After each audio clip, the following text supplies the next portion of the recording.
네, 여러분 안녕하십니까? 2011년 2월 14일 주일날 예배 시작하도록 하겠습니다. 먼저 성경 보겠습니다. 베드로 후서 1장 16절에서 18절입니다.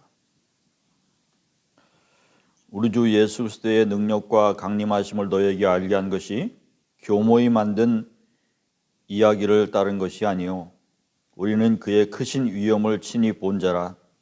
지극히 큰 영광 중에서 이러한 소리가 그에게 나기를 이는 내 사랑하는 아들이요 내 기뻐하는 자라 하실 때에 그가 하나님 아버지께 존귀와 영광을 받으셨느니라. 이 소리는 우리가 그와 함께 거룩한 산에 있을 때에 하늘로부터 난 것을 들은 것이라. 아멘. 베드로의 변화산 회고라고 하는 제목으로 말씀을 증거하겠습니다. 이제 사순절이 곧 시작됩니다. 오늘은 변화주일입니다. 오늘 본문에서 베드로의 변화산 장면을 회고하는 것인데 나도 여러분들이 함께 이 장면을 자유롭게 같이 묵상하고자 해서 이 본문 말씀을 보았습니다.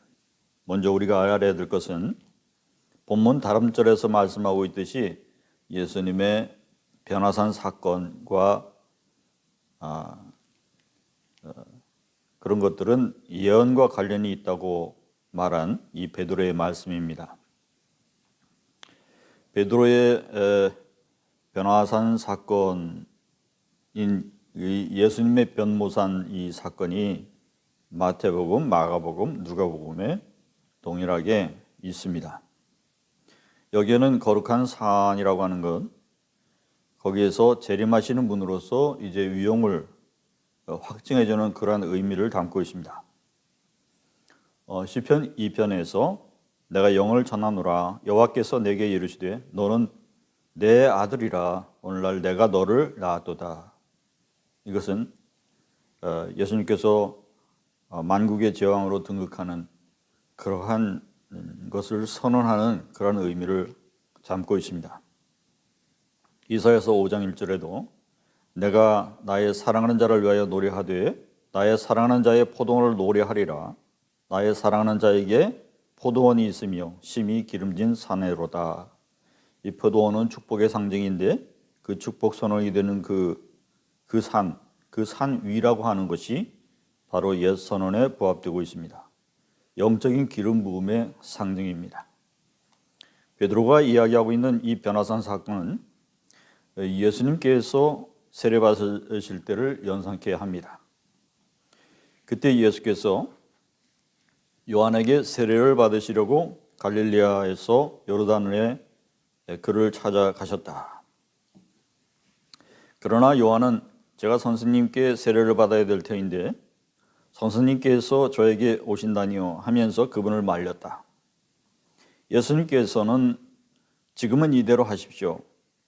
우리는 이렇게 해서 마땅히 모든 의로움을 이루어야 합니다. 하고 대답하셨다. 그제야 요한이 예수님의 뜻을 받아들였다. 예수께서는 세례를 받으시고 곧 물에 올라오셨다. 그때 그분께 하늘이 열렸다.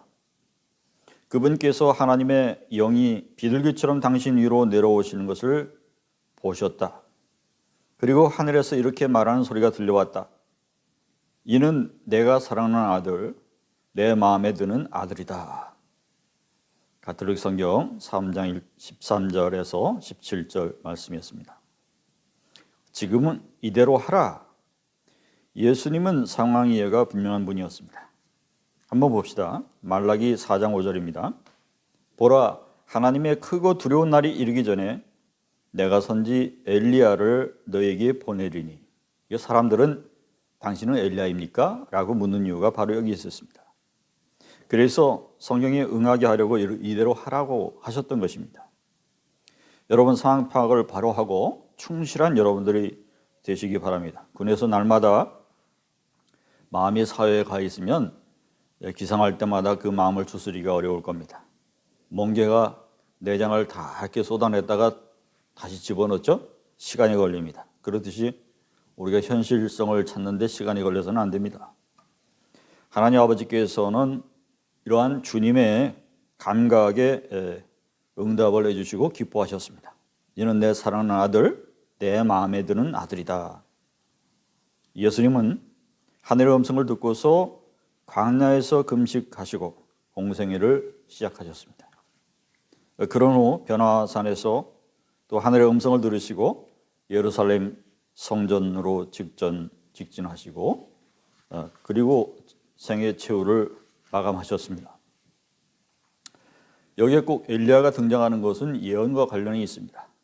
마태복음이 전한 그 변화산 장면에서 보면 내려오셔서 아무에게도 예수님의 앞으로의 계획을 이야기하지 말라고 당부하셨을 때에 제자들이 여쭈었습니다. 서기관들이 그러는데 어째서 엘리야가 먼저 와야 한다고 그럽니까? 그러니까 예수님께서 대답하시되 이미 왔다 이렇게 대답하셨어요. 제자들은 예수님이 말씀하신 것이 바로 세례 요한인 줄을 깨달으니라 이렇게 마태복음에서 17장 13절에 전하고 있습니다. 이것은 본문 다음에서 베드로의 예언을 확인하라고 하는 말의 뜻이었습니다. 본문에서의 말투가 어떻습니까? 우리가 읽으니까 설교지요. 그 가운데에서 친히 본 자라 거기에 있었다 그리고 거기 있을 때 들었다 이렇게 확증해주고 증거하고 있습니다. 그것이 바로 설교죠. 그리고 나서 이제는 아무에게도 이르지 말라고 하셨던 그 내용들을 꺼내서 소개하고 있습니다. 시간이 그만큼 지난 거죠. 보십시오. 마가복음 9장 1절에 하나님의 나라가 권능으로 임할 것을 고지하셨습니다. 그리고 고난과 멸시를 받을 것임을 또한 이렇게 공개하셨습니다.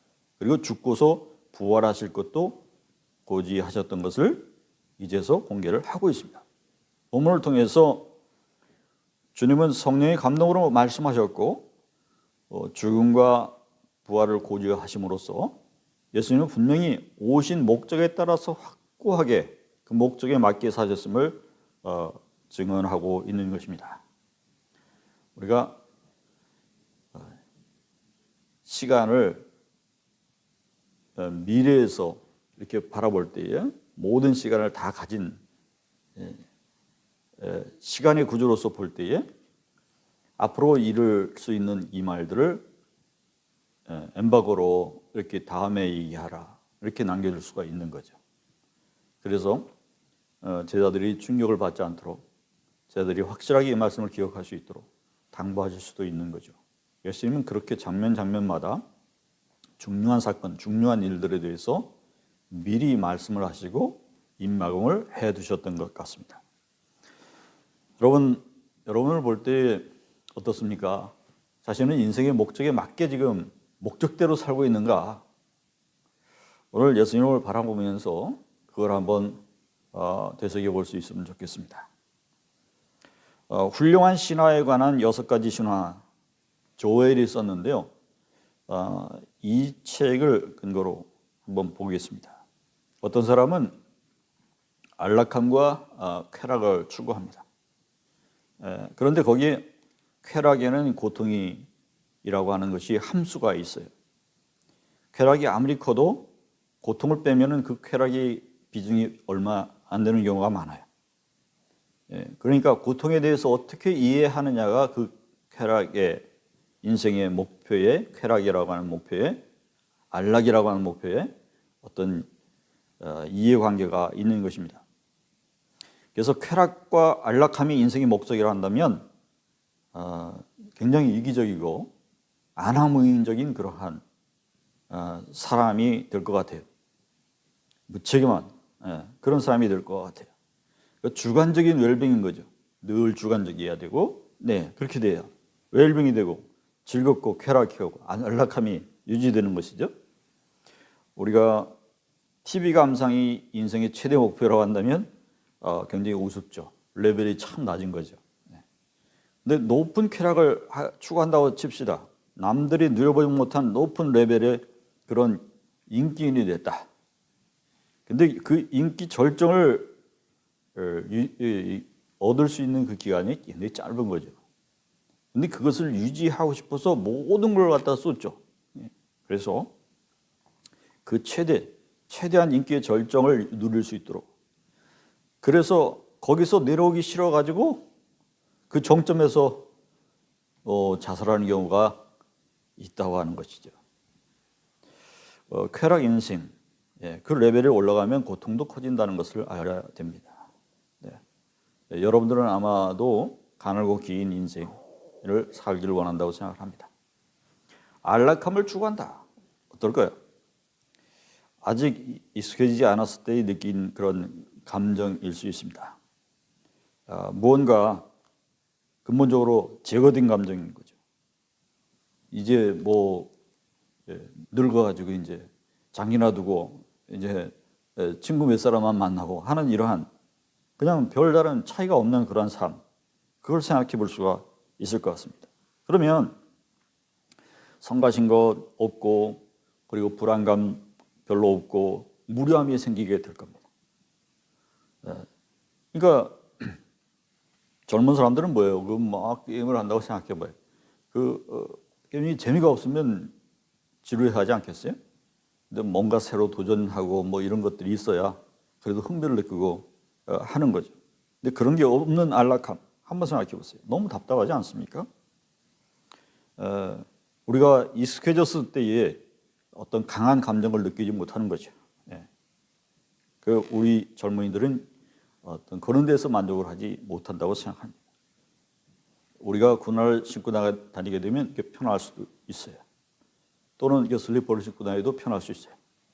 하지만 양쪽 다 어떠한 편안하지 못한 부분들이 있는 거죠. 하지만 이러한 불편한 그러한 요소들이 우리의 정신을 유지하고 개방적인 마음을 갖게 해준다는 것, 이것 또한 알아야 됩니다. 창조적인 작업을 하는 사람에게 있어서 이러한 극단적인 불편도 긍정적인 역할을 할 수 있다는 것을 알아야 됩니다. 음악가에 있어서 이별이라고 하는 것은 좋은 창작의 자료가 될 수 있는 거죠. 미술가에 있어서 전쟁 경험이라는 거, 피카소처럼 어떤 베르니카 엄청난 결작을 만들 수 있는 재료가 되는 것이죠. 이것은 편리함을 의미했다면 그 편리함 자체가 감각과 만족을 가져다 주지 않는다는 사실을 우리가 알아야 됩니다. 그러므로 이러한 것에 대한 분명한 어떠한 상반된 요소들이 있다. 그것을 어떻게 받아들이느냐가 중요하다. 이런 것을 우리가 말씀드릴 수 있어요. 예수님은 그러한 종류의 어떤 안락함이나 쾌락을 목표로 두신 삶은 아니었어요. 전혀 삶의 방식이 아니었죠. 예수님의 제자들이 변화산에서 이제 초막셋을 짓고 주님 여기서 같이 우리 사십시다. 이렇게 안락을 추구했다는 거죠. 거기서 산에만 내려오지 않으면 잡힐 일도 없고 십자가에 못 박혀 돌아가실 일도 없는 거잖아요. 그래서 예수님이 죽으러 내려가야 한다고 자꾸 말씀하시니까 그거 참 많이 안 드는 거죠. 여기서 그냥 사십시다 이거죠. 그런데 예수님은 제자들에게 늘 안주하지 말자. 갈 길을 가야 한다. 예루살렘에서 나와 너희들하고는 하직을 하게 될 것이다. 이제 자신의 목적대로 꼭 살아가라. 이렇게 당부하셨던 것 같아요. 예수님은 자신의 목적 인생 목적에 대해서 놓치지 않고 그 길을 걸어가신 분이다. 여러분 군대에 무엇을 어디로 왔나요? 아니죠. 어떤 사람 역할, 어떠한 역할을 할 것인가를 하고 나가기 위해서 오신 거죠. 같은 동년배들이지만 여러분 계급에 따라 다 다르잖아요. 선배로서의 역할, 고참으로서의 역할을 제대로 일을 감당하기 위해서 온 거잖아요. 그러니까 여러분이 성숙해져가는 인간이 되기 위해서 오신 거죠. 그러한 처음의 목적에 부합되는 그러한 삶을 하루하루 살아갈 수 있기를 바랍니다. 이는 내 사랑하는 아들이라. 아버지는 이러한 아들을 사랑하셨습니다. 모든 아버지의 마음이 그렇죠. 아들을 사랑하죠. 여러분이 오고 가는 목적에 흐트러지지 않는 한 아버지는 기뻐하십니다. 가족이 여러분을 다시 보게 될 때에 여러분의 본 마음이 변치 않고 여러분이 다소 성숙한 모습으로 되어서 나올 때에 가족들은 기뻐할 것입니다. 인생을 앞으로도 창창한데 이제 그것을 해치고 나가기에 부족함이 없어 보이는 건장한 청년에 대해서 돌아왔구나. 얼마나 기뻐하시겠어요. 두 번째로 어떤 사람은 바람직한 삶, 행복을 추구한다고 생각합니다. 행복 추구, 참 좋은 말이죠. 행복이라는 것은 일정 기간 좋다고 느끼는 그 감정을 얘기하는 것입니다. 인생의 질을 높게 만드는 것이 무엇인 것을 한번 생각해 봐야 됩니다. 남들이 이해하고 있는 삶의 질과 자신의 좋은 감정들이 충돌이 생길 수 있습니다. 남들이 가는 대학을 가고 또 적게 남들이 선호하는 그 직장에 가고 또 적게 결혼을 하고 또 적게 자녀를 낳고 또한 이제 나이 들어서 며느리도 제때 보고 또 손자도 또 제때 보고 이러한 것이 행복이라고 한다면 실제로는 잘못 살았다고 생각하는 사람들이 많이 있을 것 같습니다. 그러므로 명확한 행복이란 존재하지 않는 것 같습니다. 그렇게 적기에 모든 것을 다 누렸어도 그 사람의 입장에서는 남들과 평범하게 산 것이 행복하다고 느끼지 않을 수도 있어요. 대체로 우리가 좋은 경험을 많이 한 사람이 행복한 사람이라고 한다면 일리 있고 좋은 말이 됩니다. 개성 있는 사람이 되려고 한다면 개성 있는 경험을 해야 된다. 니체가 말했듯이 부단한 노력이 따라야 됩니다. 그 쉽지 않다는 말입니다. 행복한 인생관은 대체로 나에 대한 긍정리에서부터 이제 출발됩니다. 그러므로 스스로 얼마나 스스로에 대해서 화해를 하고 사느냐 하는 것이 중요합니다. 여러분의 얼굴, 학업 성취 능력, 또 몸과 포부 이런 것들, 그런 것에 대한 자기 이해. 그러니까 자존감과 자존심은 좀 다른데 자존감은 있어야 되죠. 근데 자존심이 강한 사람은 자신의 품위와 인격을 떨어뜨리고 또 굴욕적인 대접을 이제 제일 싫어하죠. 이런 것과는 다릅니다. 예를 들어서 우리가 학교에서 성취감을 주기 위해서 전체 성적을 우로 평가를 했다고 생각합시다. 전자인 그 자존감이 있는 사람은 만족할 수 있습니다. 하지만 후자인 자존심이 있는 사람은 굴욕감을 느끼는 겁니다. 내가 남들과 똑같은 우를 받았다고 이렇게. 그러므로 분명한 것은 스스로 좋아하지 않고는 행복해질 수 없다는 말입니다. 스스로를 사랑하십시오. 예수님께서는 자존감이 충만하셨습니다. 하늘의 소리만으로도 그것을 확인할 수 있어요. 여러분도 육신의 아버지 그리고 하늘 아버지를 통해서 이러한 소리를 기대하시겠죠. 충분히 자존감을 가지시기를 바랍니다. 행복은 종착역으로 봐야 됩니다. 헤로도투스의 역사라는 책 중에서 크로이소스라는 왕이 나옵니다. 이 소아시아의 부유한 왕이었어요. 그런데 자기가 세상에서 제일 행복한 왕인 줄 알았거든요. 그래서 나는 행복하다 이렇게 말하는데 누군가 곁에 서서 그래, 그거 나중에 좀 판단하시죠. 나중에 판단하시죠. 나중에 어떻게 됐을까요? 그 사람의 인생 종착역에 보니까 페르시아의 전쟁에서 패해서 참수를 당했습니다. 비참한 삶이 됐죠. 그러므로 여러분 군대에서 자신을 평가를 하고 여기가 종착인 것처럼 생각하지 말기를 바랍니다. 여기가 행복하다. 행복하지 않은 인생이 될 수 있고 행복하지 않은 것처럼 보이지만 나중에 행복한 인생을 만들 수도 있는 거죠. 그러므로 자존심은 좀 내려놓고 자존감을 지켜나갈 수 있는 여러분 될 수 있기를 바랍니다. 주님은 세례 요한에게 이런 말씀하셨어요. 지금 그대로 하라. 우리가 방금 읽었죠?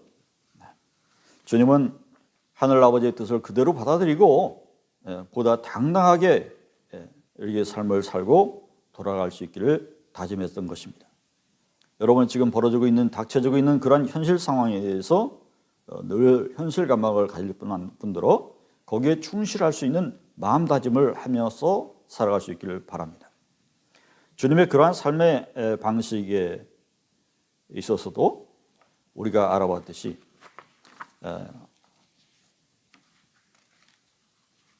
이러한 평범한 삶이 주는 바람직한 삶, 남들이 하는 것과 같은 그 바람직한 삶, 그리고 행복, 그런 것으로 이렇게 만족해서 살기를 거부하셨죠.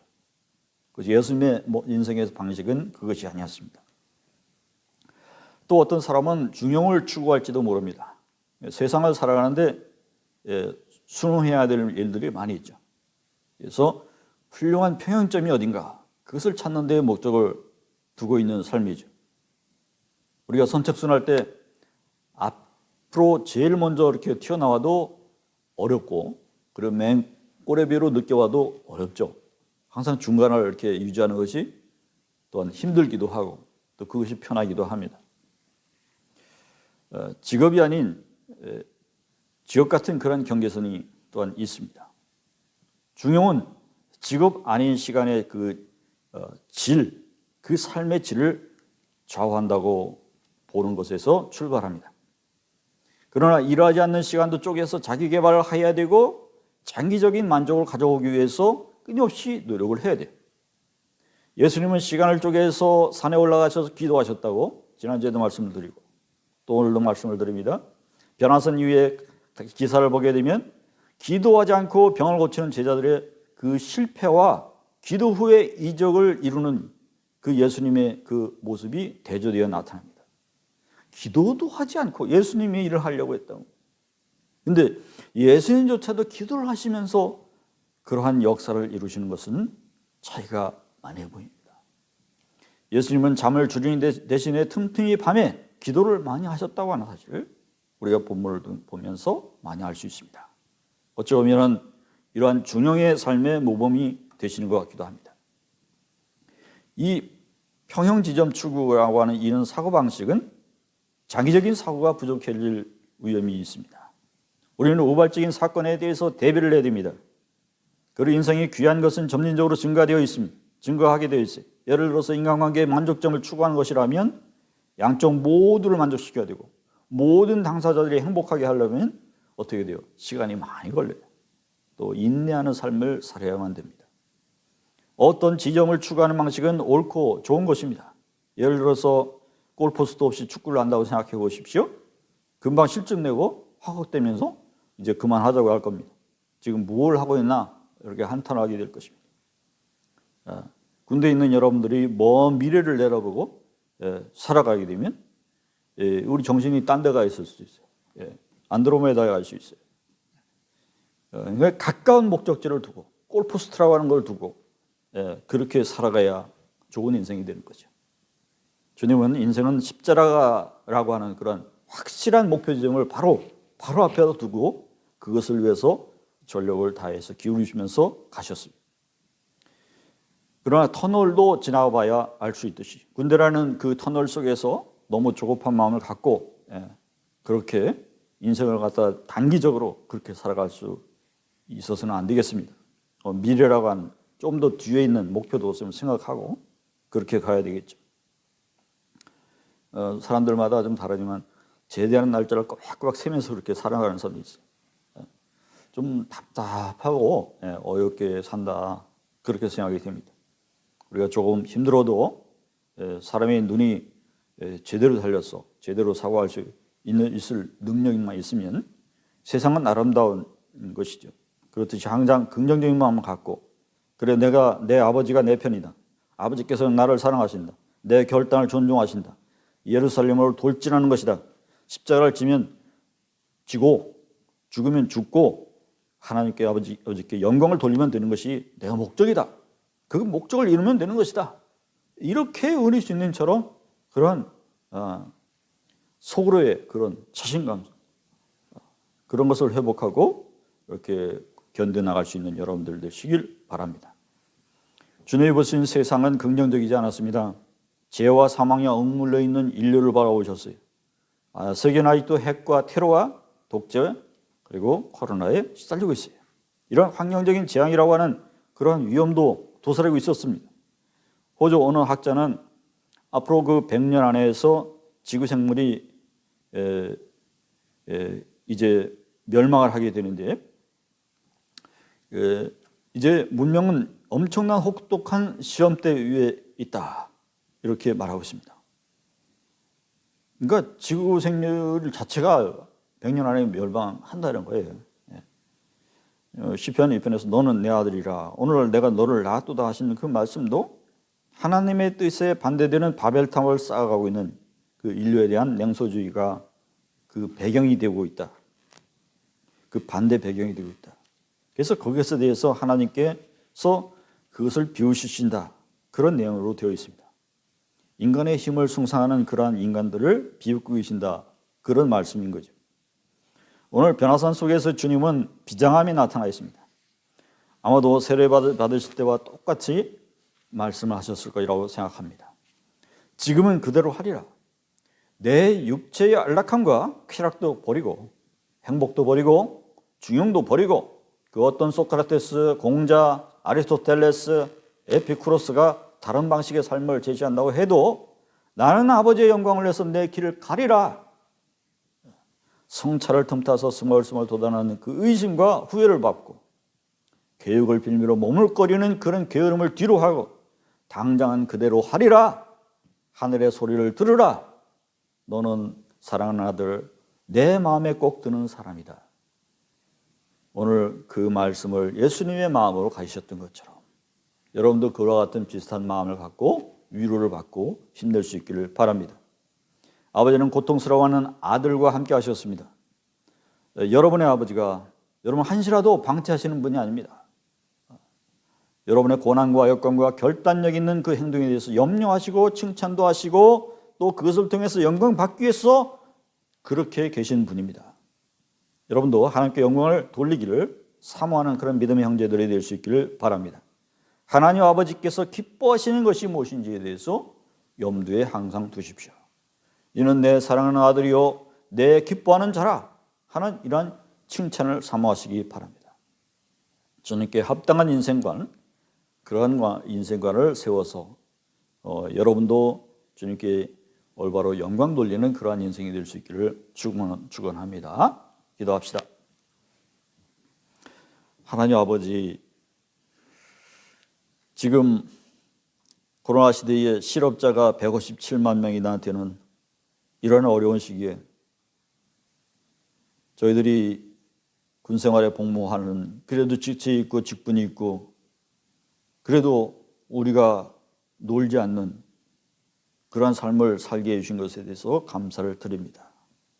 더욱 방역이 철저하고 우리가 건강상태를 지켜 보호해 주는 이러한 집단 생활을 하면서 우리가 다소 육체적으로 힘들더라도 불평불만하지 아니하고 하나님의 놀라우신 예비하신 계획에 따라서 저희가 영적인 훈련도 받고 육체적이고 정신적인 성숙을 도모하는 귀한 시간으로 삼아주신 것 감사하고 항상 긍정적으로 생활할 수 있도록 인도하여 주시옵소서.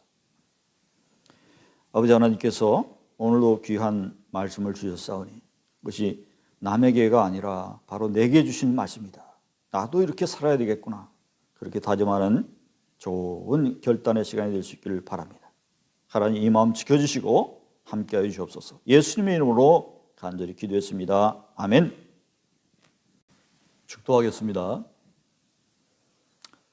하나님 아버지, 우리에게 이렇게 장성진 중대장님 또 성승열 대장님 이렇게 주셔서 감사합니다.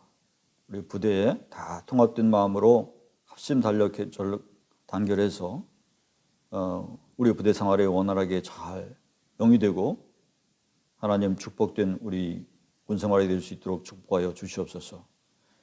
이제는 우리 주 예수 그리스도의 은혜와 아버지의 하나님의 크신 사랑하심과 성령님의 내주 교통하시고 또 우리에게